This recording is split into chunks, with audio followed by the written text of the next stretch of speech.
ഇന്ന് ആ ഒരു പെറ്റിന്റെ മരണവാർത്ത അറിഞ്ഞ് ഇച്ചിരി വിഷമിച്ചുവെങ്കിലും അവര് പോയതിനു ശേഷം സായി അതും പിടിച്ചുകൊണ്ടിരുന്നില്ല കേട്ടോ. അച്ഛനോട് സംസാരിച്ചതോടെ സായി ഹാപ്പിയാണ്. അച്ഛൻ സായി ഒരുപാട് മോട്ടിവേറ്റ് ചെയ്ത് എടുത്തു പറയണം. പുള്ളി കൊടുത്ത മോട്ടിവേഷൻ ചെറുതൊന്നുമല്ല, സ്ട്രോങ് ആയിട്ട് കളിക്കണം എന്ന് 3-4 തവണയെങ്കിലും പുള്ളി വീഡിയോയിൽ പറഞ്ഞു. ഇപ്പോ സായി അഭിഷേകിനോടും ജിൻഡോയോടും പറയുന്നത് കേട്ടു, അച്ഛനും സ്നേഹയും തമ്മിൽ സംസാരിച്ചത് തന്നെ വലിയ കാര്യമാണ് എന്ന്. പിന്നെ സ്നേഹയുടെ ജോലിയും സ്നേഹ മേടിച്ച ശമ്പളവും അതുപോലെ അതിൻ്റെതായ കോൺഫ്ലിക്റ്റുകളും ഒക്കെ പുള്ളിയുടെ ഫാമിലിയായിട്ട് സ്നേഹയ്ക്ക് ഉണ്ടായിരുന്നു. അതൊക്കെ പുള്ളി എടുത്ത് പറയുന്നുണ്ട് ജിൻഡോയുടെ അടുത്ത്. അതെല്ലാം ഇന്ന് പരിഹരിക്കപ്പെട്ടു എന്ന് സായി പറയുന്നുണ്ട്. ബിഗ് ബോസ് കാരണം പുള്ളിക്ക് അങ്ങനെ ഒരു സംഭവം ഉണ്ടായി എന്ന് പറയുന്നുണ്ട്. പിന്നെ ജിൻഡോ പുള്ളിയുടെ എക്സ് വൈഫും പേരൻസും തമ്മിൽ നല്ല ബോണ്ടിങ് ആയിരുന്നു എന്ന് പറയുന്നുണ്ട്. ആ സമയത്ത് സായി പറയുന്നുണ്ട്, എൻ്റെ വീട്ടിൽ എല്ലാവരുടെയും കയ്യിൽ പവറാണ്, അമ്മ, അച്ഛൻ, ഞാൻ, സ്നേഹ എല്ലാവരും പവർഫുൾ ആണെന്നൊക്കെ പറയുന്നുണ്ട്.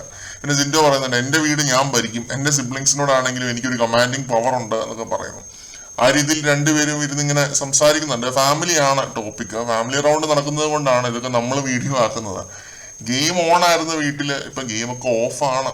അടുത്ത ആഴ്ചയുടെ പകുതിയോടെ ഓൺ ആവുമെന്നാണ് പ്രതീക്ഷിക്കുന്നത്. ഇനി ഫാമിലീസ് വരാനുള്ളത് നോറ, സിജോ, റസ്മിൻ, അഭിഷേക്, അതേപോലെ തന്നെ ജാസ്മിൻ എന്നിവരെയാണ്. 5 ഫാമിലീസ് ഇനിയും വരാനുണ്ട്. നാളെ നോറയുടെ ഉപ്പയും അമ്മയും അതുപോലെ തന്നെ അഭിഷേകിന്റെ അച്ഛനും അനിയത്തിയുമാണ് വരുന്നത് എന്നാണ് അറിഞ്ഞത്. ലൈവില് പ്രത്യേകിച്ച് ഒന്നും തന്നെ ഇല്ല, പ്ലെയിൻ ആണ്. എല്ലാരും പോയി ഒരു ശാന്ത അവസ്ഥയാണ് വീട്ടില്. കൂടുതൽ അപ്ഡേറ്റുകളുമായിട്ട് വീണ്ടും കാണാം.